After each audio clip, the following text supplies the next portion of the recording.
Shalom, Ibu Bapak yang dikasihi Tuhan. Hari ini kita berjumpa lagi di persekutuan usia lanjut GKI Kelapa Cengkir. Segala kemuliaan bagi Tuhan yang selalu memberikan kesempatan kepada kita untuk bersekutu walaupun masih secara online.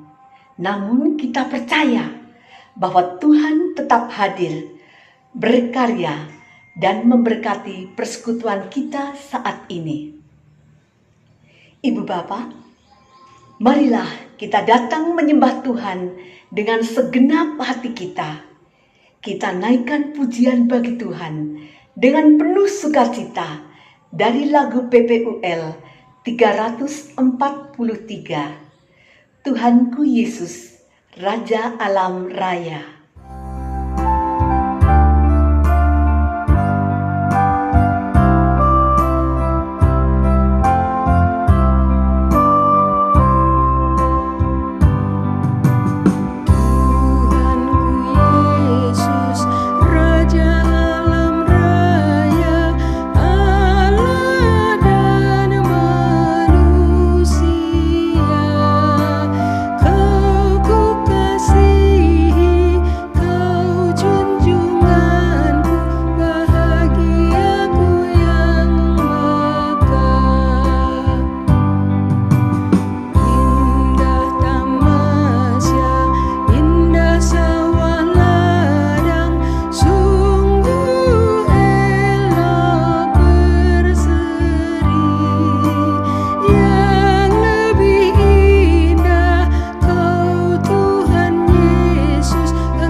Mari kita berdoa, memohon pertolongan dan pimpinan Tuhan. Kita berdoa. Tuhan yang Maha Pemurah, kami sungguh berterima kasih kepadamu untuk kasih setia dan pemeliharaan Tuhan kepada kami. Hari ini, Engkau kembali memberikan hari yang baru buat kami, sehingga kami boleh mengikuti persekutuan saat ini. Ya Tuhan, kami mohon Engkau menolong, memimpin dan memberkati persekutuan kami saat ini. Ya Tuhan, biarlah setiap kami yang hadir di persekutuan ini boleh dikuatkan dan dituntun, baik itu melalui firman Tuhan maupun puji-pujian yang kami nyanyikan. Hanya di dalam nama Tuhan Yesus kami serahkan doa kami. Amin. Ibu Bapak, tema persekutuan kita hari ini ialah keluarga lansia yang berbuahkan kebenaran dan keadilan, yang diambil dari Yesaya 5 ayat pertama sampai ke-7. Tuhan memberikan nyanyian baru dalam mulutku. Biarlah melalui mulut kita dan perbuatan kita banyak orang yang menjadi percaya kepada Tuhan. Lagu dari PPUL 367.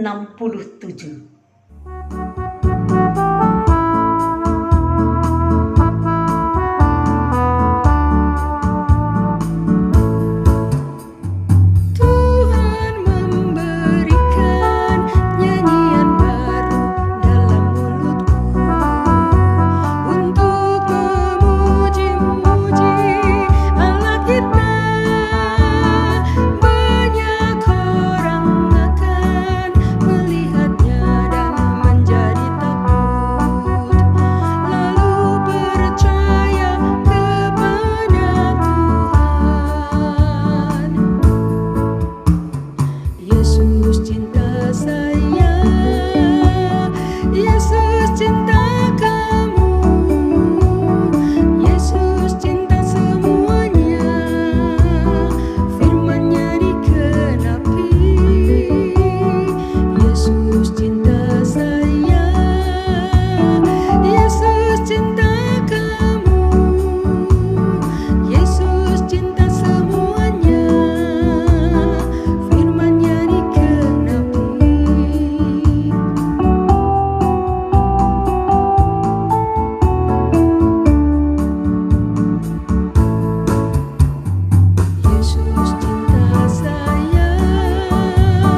Bapak, saat ini saya ingin membagikan kisah sebuah pohon apel dan anak. Ada seorang anak laki-laki yang senang bermain di bawah pohon apel besar setiap hari. Anak itu sangat mencintai pohon apel itu. Demikian pula pohon apel sangat mencintai anak kecil itu. Ia senang memanjatnya hingga ke pucuk pohon, memakan buahnya, lalu tidur-tiduran di keteduhan rindang dedaunannya. Waktu terus bergulir. Anak itu kini telah bertumbuh besar dan tak lagi bermain di bawah pohon apel itu setiap hari. Suatu ketika, ia mendatangi pohon apel itu. Wajahnya tampak sedih. "Ayo, ke sini, bermain-main lagi denganku," pinta pohon apel. "Aku bukan anak kecil yang bermain-main dengan pohon lagi," jawab anak itu. "Aku ingin punya mainan, tapi aku tak punya uang untuk membelinya." Pohon apel itu menyaut, "Maaf, aku tak punya uang. Tapi kamu boleh mengambil semua buah apelku dan menjualnya. Lalu kamu bisa dapat uang untuk membeli semua mainan kesukaanmu." Suatu hari, anak itu datang lagi. Pohon apel girang melihatnya datang. "Ayo, bermain-main lagi denganku," kata pohon apel. "Aku tak punya waktu," jawab anak lelaki yang sudah dewasa itu. "Aku harus bekerja untuk keluargaku. Kami butuh rumah untuk tempat tinggal. Bisakah kau menolongku?"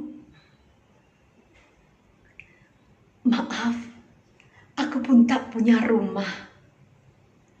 Tapi kamu boleh menebang semua dahan rantingku untuk membangun rumahmu," kata pohon apel.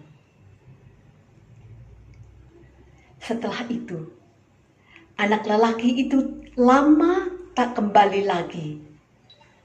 Pohon apel merasa kesepian, sedih.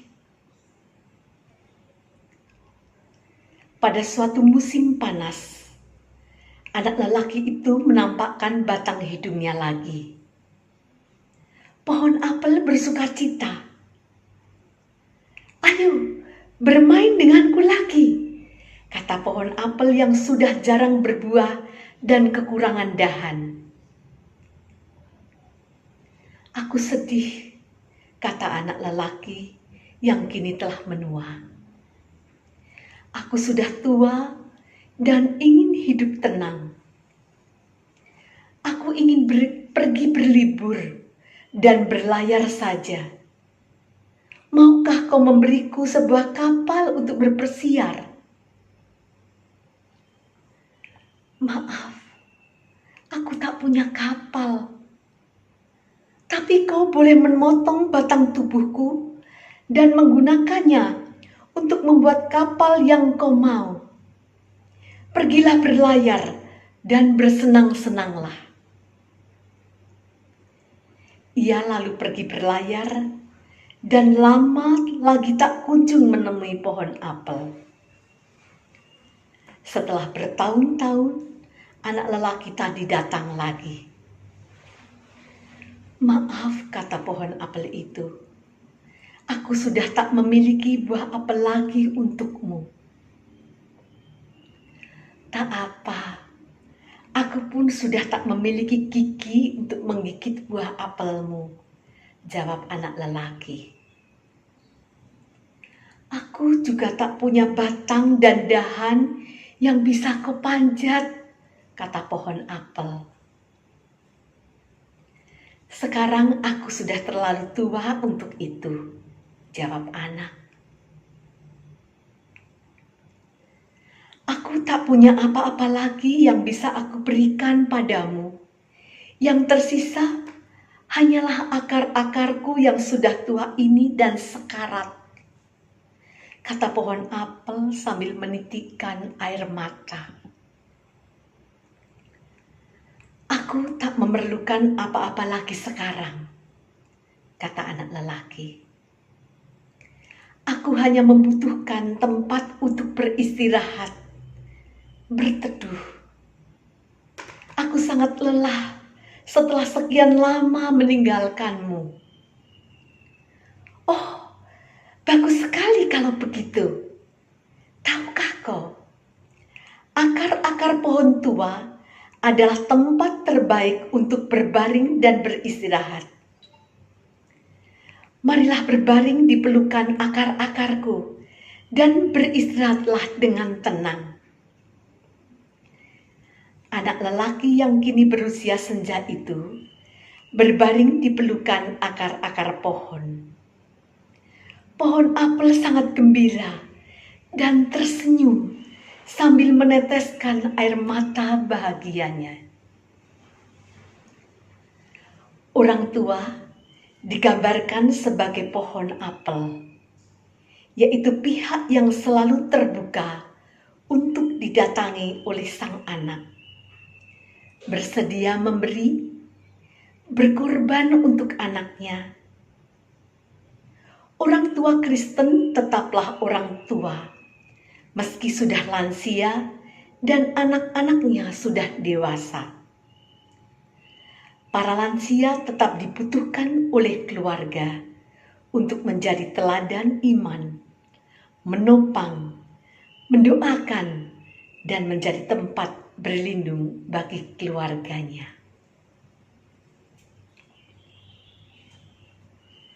Sekarang kita akan masuk dalam pelayanan firman yang akan dibawakan oleh Pendeta Winner Pananjaya. Dan sebelumnya, kita akan mempersiapkan hati kita dengan menyanyikan lagu dari PPUL 347, ayat pertama dan yang kedua. Tuhan, penuhkanku dengan firman-Mu.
Hati kita sebelum kita akan mendengarkan firman Tuhan. Mari kita berdoa.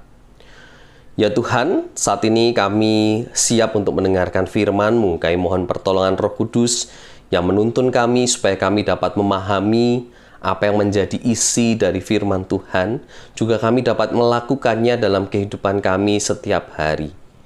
Bimbing dan sertai hati kami Tuhan. Kami rindu untuk dapat merespon kasih setiamu Tuhan, dengan juga memberikan, menyatakan kasih setia bagi sesama kami.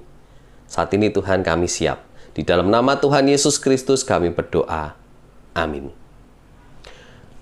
Opa dan Oma, firman Tuhan, Yesaya pasal yang ke-5, ayat yang pertama hingga yang ke-7. Demikian. Aku hendak menyanyikan nyanyian tentang kekasihku, nyanyian kekasihku tentang kebun anggurnya.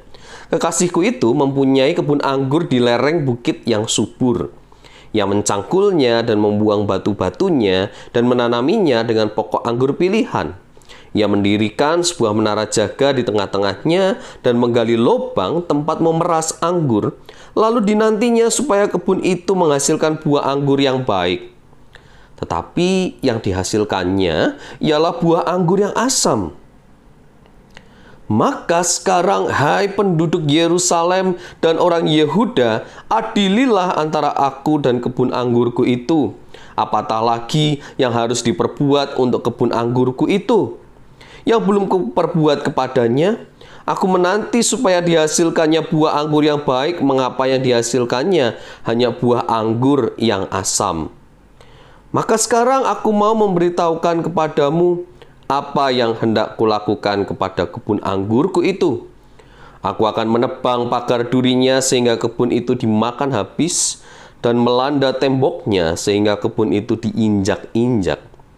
Aku akan membuatnya ditumbuhi semak-semak, tidak dirintangi dan tidak disiangi sehingga tumbuh putri malu dan rumput. Aku akan memerintahkan awan-awan supaya jangan diturunkannya hujan ke atasnya. Sebab kebun anggur Tuhan semesta alam ialah kaum Israel, dan orang Yehuda ialah tanaman-tanaman kegemarannya. Dinantinya keadilan, tetapi hanya ada kelaliman. Dinantinya kebenaran, tetapi hanya ada keonaran. Demikianlah firman Tuhan. Yang berbahagia ialah kita yang mendengarkan firman Tuhan serta memeliharanya.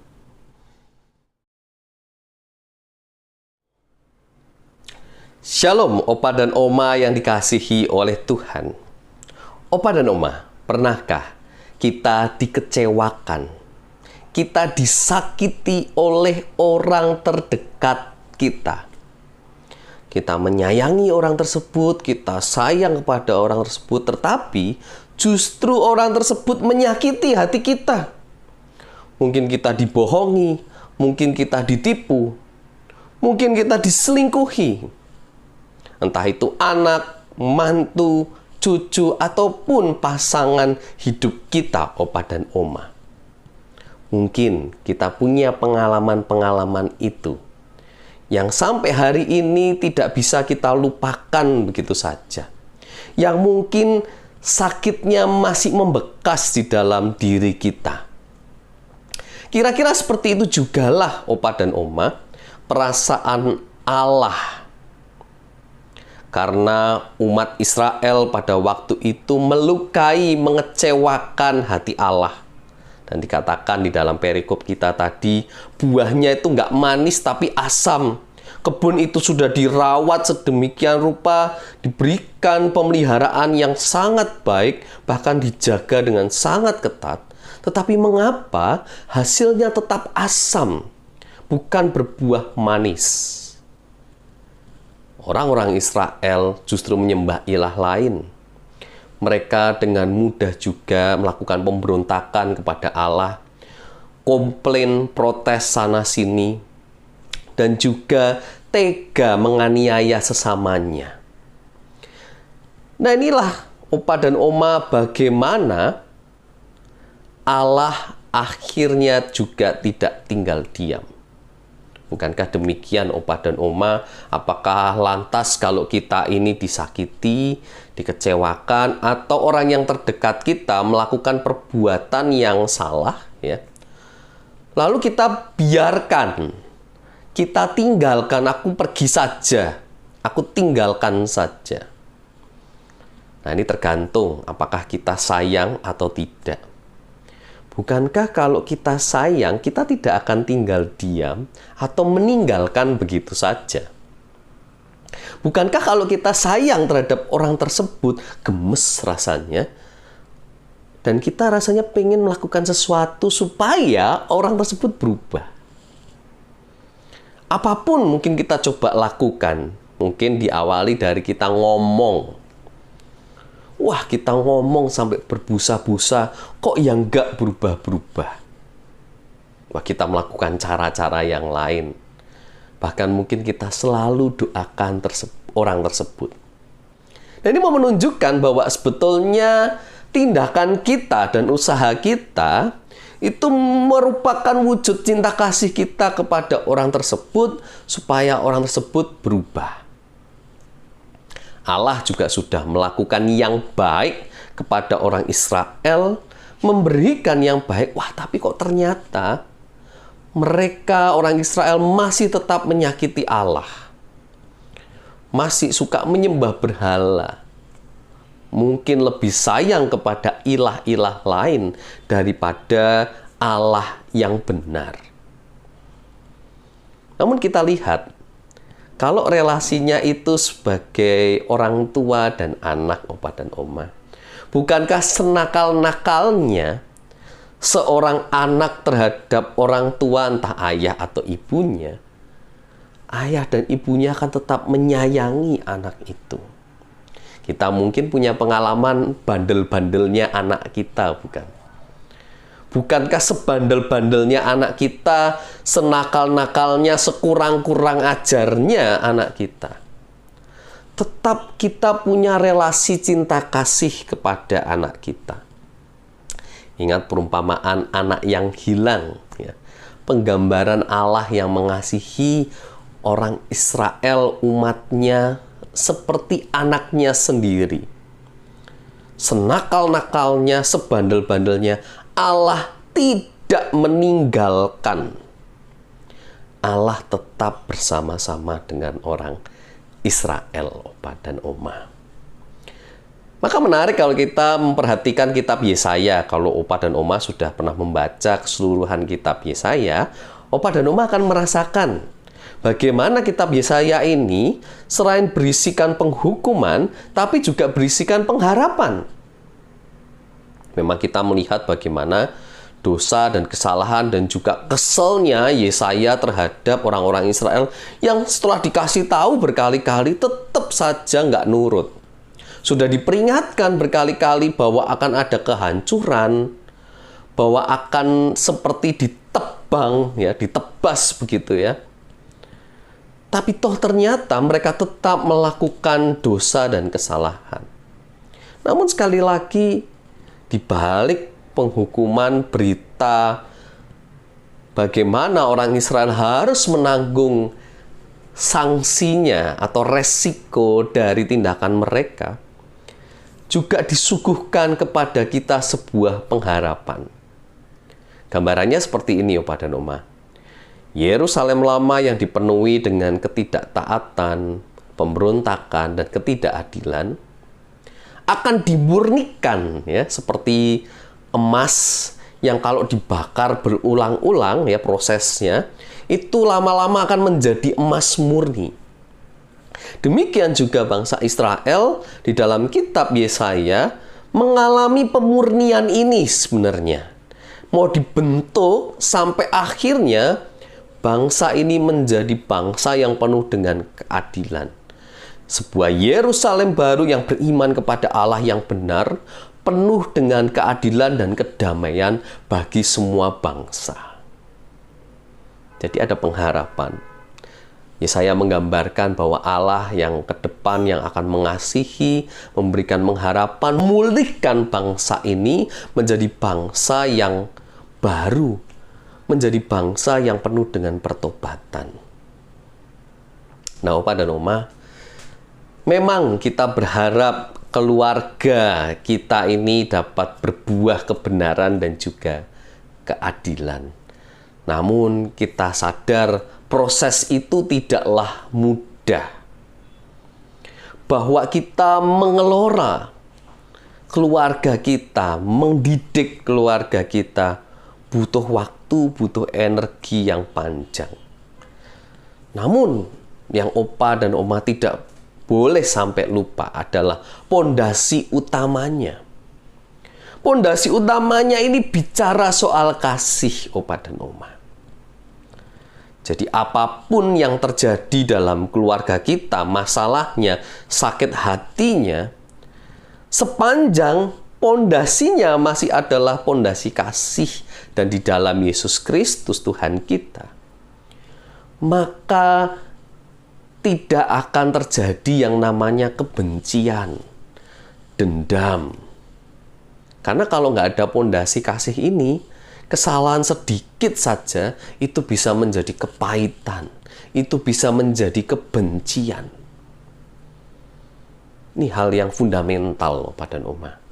Apakah dalam relasi keluarga kita ada kasih yang menjadi dasarnya? Karena kalau tidak, ini berbahaya, Opa dan Oma. Mudah hancur.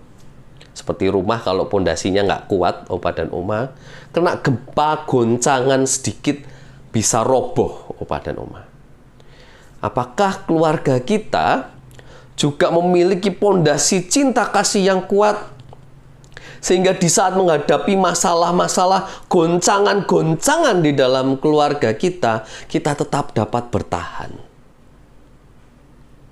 Cinta kasih itu menguatkan kembali, memulihkan kembali, menerima kembali, dan mungkin bisa memberikan maaf yang sebesar-besarnya bagi orang-orang terdekat kita yang sudah melukai dan menghancurkan hati kita.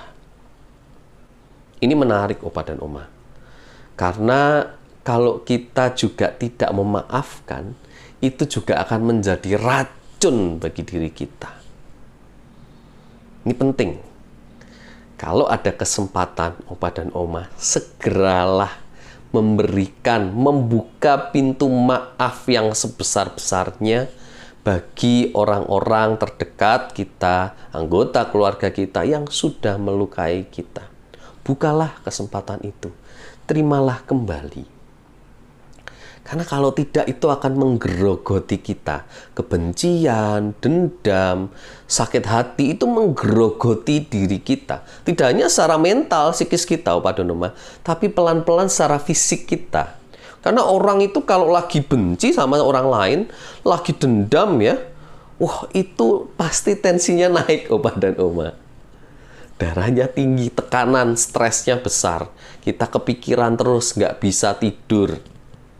Pola hidup, pola makan kita bisa kacau di saat kita memikirkan kebencian itu. Kita memikirkan dendam dan sakit hati itu.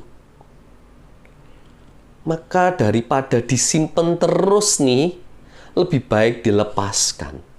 Diterima saudara kita ini, dimaafkan. Karena dengan begitu, maka relasinya dapat pulih kembali, Opa dan Oma.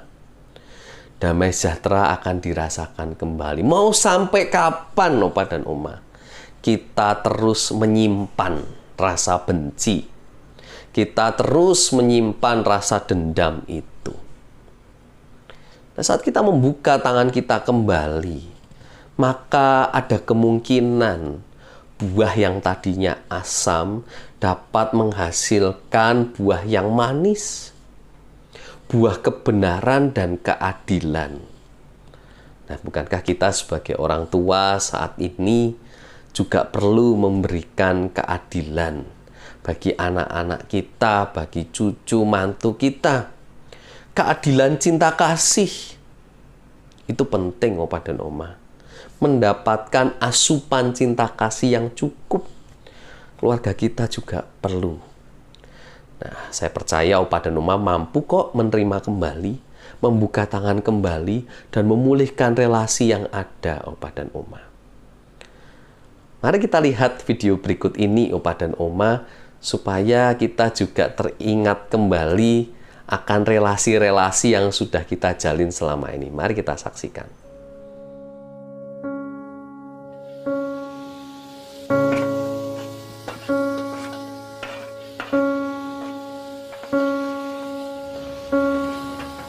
Hนูมานี่ ไหม หนูไม่มีตังค์ค่ะ ไปนั่งก่อนเลย ไปนั่งก่อนเลย เดี๋ยวป้าทำให้กิน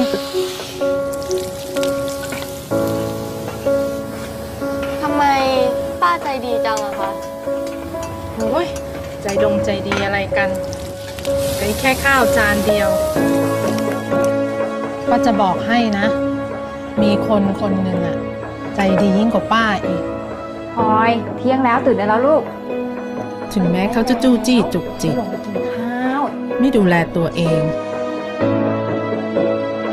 เรื่องมาก แม่ ไปก่อนนะเพื่อนรอ ไม่ถูกใจเราสักอย่าง ทำไมแม่โทรไปไม่ติดอ่ะ พลอยก็รีบกลับมาแล้วนี่ไง ป่านนี้นี่คือรีบใช่ไหม พลอยก็กลับมาป้าแม่ แม่เป็นห่วงเนี่ย แม่ควรปล่อยพลอยบ้างอะ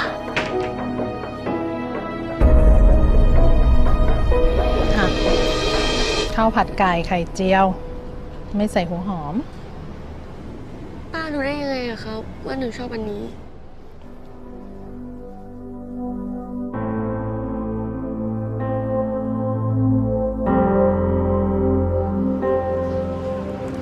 โทษนะคะ เคยเห็นเด็กผู้หญิงคนนี้ไหมคะ ไม่เคยเห็นนะ ถ้าเจอเด็กคนนี้เขาไม่มีตังค์ติดตัวฝากช่วยเอาข้าวให้เขากินด้วย คนที่บอกป้า ก็คือคนที่อยากให้หนูอ่ะ กลับบ้านมากที่สุด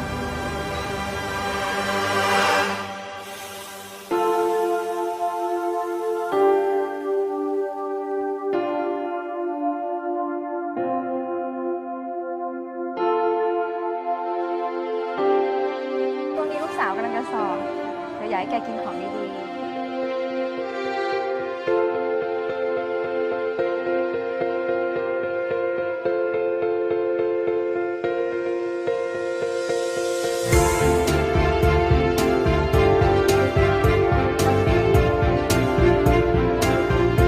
โทรหาแม่หน่อยไหม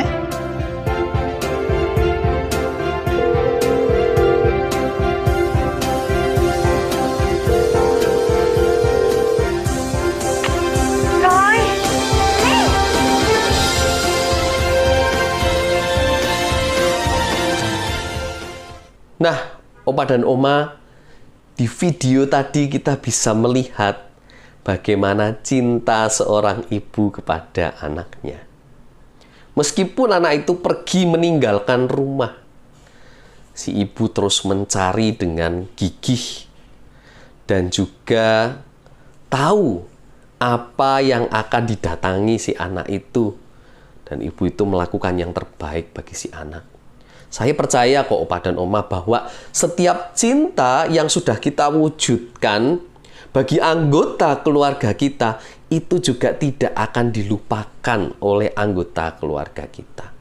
Mungkin saat marah, saat kesel dia lupa, tapi itu tersimpan baik di memori dalam dirinya yang suatu saat bisa muncul kembali mengingatkan anggota keluarga kita untuk menyadari bahwa oh iya, papi, mami sudah sedemikian sayang kepada saya. Membuat anak-anak kita, mantu kita sadar akan cinta kasih kita. Ya, semoga anak-anak kita juga mendengarkan firman ini. Semoga anak-anak kita juga tidak melupakan cinta kasih kita sebagai orang tua. Kiranya keluarga kita selalu dibuah menghasilkan yang namanya kebenaran dan keadilan. Tuhan memberkati kita semua. Amin.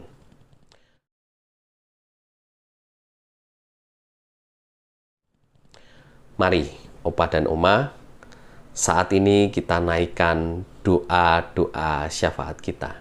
Mari kita berdoa. Ya Tuhan, saat ini kami bersatu hati, kami berdoa Tuhan, kiranya Engkau memberikan pemulihan di tengah-tengah relasi keluarga kami. Tidak hanya kami berharap orang terdekat kami berubah, tapi biarlah kami juga dapat berubah. Berubah untuk lebih membuka hati kami, lebih menerima anggota keluarga kami yang mungkin selama ini sudah menyakiti kami. Kami mau belajar kepadamu Tuhan, yang meskipun dilukai Engkau tetap memberikan cinta. Namun kami sadar bahwa Engkau juga tidak memanjakan, Engkau mendidik bangsa Israel supaya mereka juga dapat menyadari cinta kasih-Mu. Biarlah setiap didikan kami, setiap cara kami untuk menegakkan kebenaran dan juga keadilan dapat diterima oleh anggota keluarga kami. Jangan sampai Tuhan anggota keluarga kami melihat cara kami mendidik sebagai sebuah kebencian, namun menjadi cinta kasih ya Bapa. Kami percaya Engkau juga menyertai Opa dan Oma kami yang sedang kesepian saat ini. Engkau yang menjadi sahabat sejati. Kami percaya Tuhan Engkau yang juga memelihara kehidupan anak dan mantu kami, cucu kami Tuhan. Tuhan berkati dalam setiap memenuhi kebutuhan dalam pekerjaan.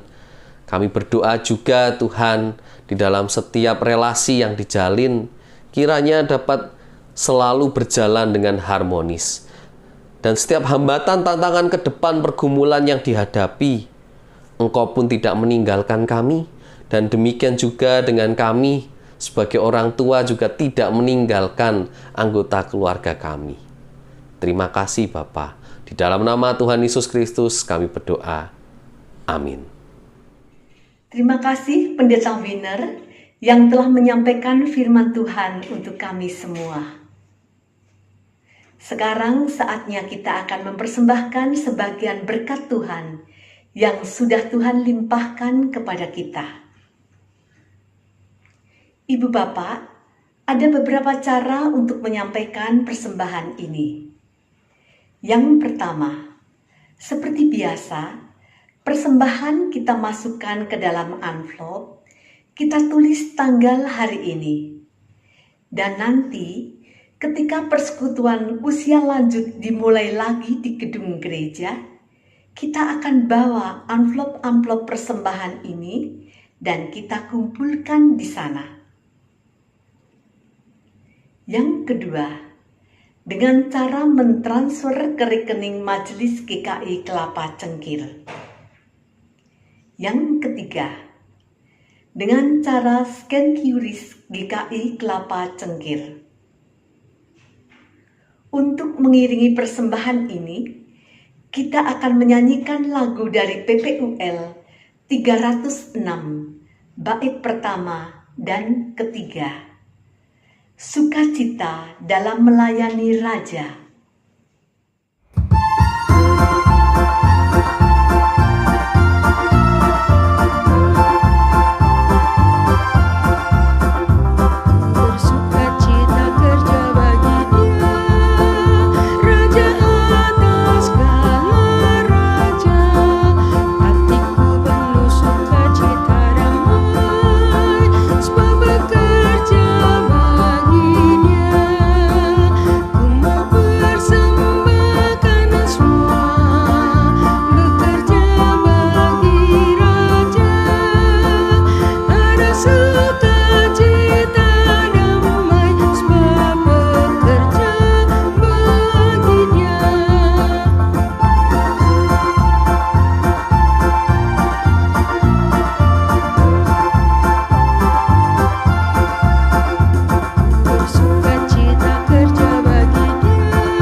Mari kita berdiri, kita berdoa membawa persembahan kita kepada Tuhan.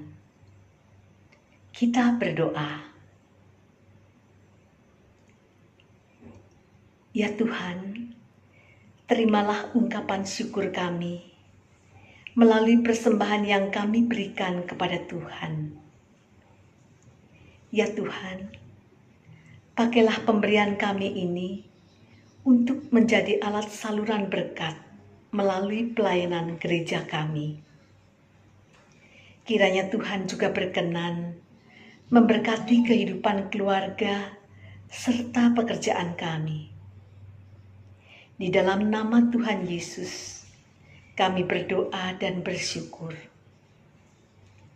Amin. Ibu Bapak, persekutuan kita akan segera berakhir dan kita akan berjumpa lagi pada persekutuan lanjut usia yang akan datang. Hari Selasa, tanggal 19 Oktober. Sekarang kita akan mengakhiri persekutuan kita dengan menyanyikan pujian dari PPUL 192. Ku cinta keluarga Tuhan. Kita nyanyikan 2 kali. Setelah itu, Pendeta Winner akan menyampaikan berkat Tuhan untuk kita semua. Dan kita sambut dengan lagu Bapa Terima Kasih.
Saat ini Opa dan Oma, kembalilah dalam kehidupan kita, nyatakanlah cinta kasih Allah di dalam kehidupan kita dan terimalah berkat dari Tuhan. Kasih Allah Bapa yang memberikan kita kehidupan, pengorbanan Yesus Kristus yang penuh dengan cinta kasih, serta persekutuan yang indah bersama dengan Roh Kudus akan terus membimbing dan menuntun kita untuk menyatakan firman Tuhan di dalam kehidupan kita dari sekarang sampai selama-lamanya. Amin.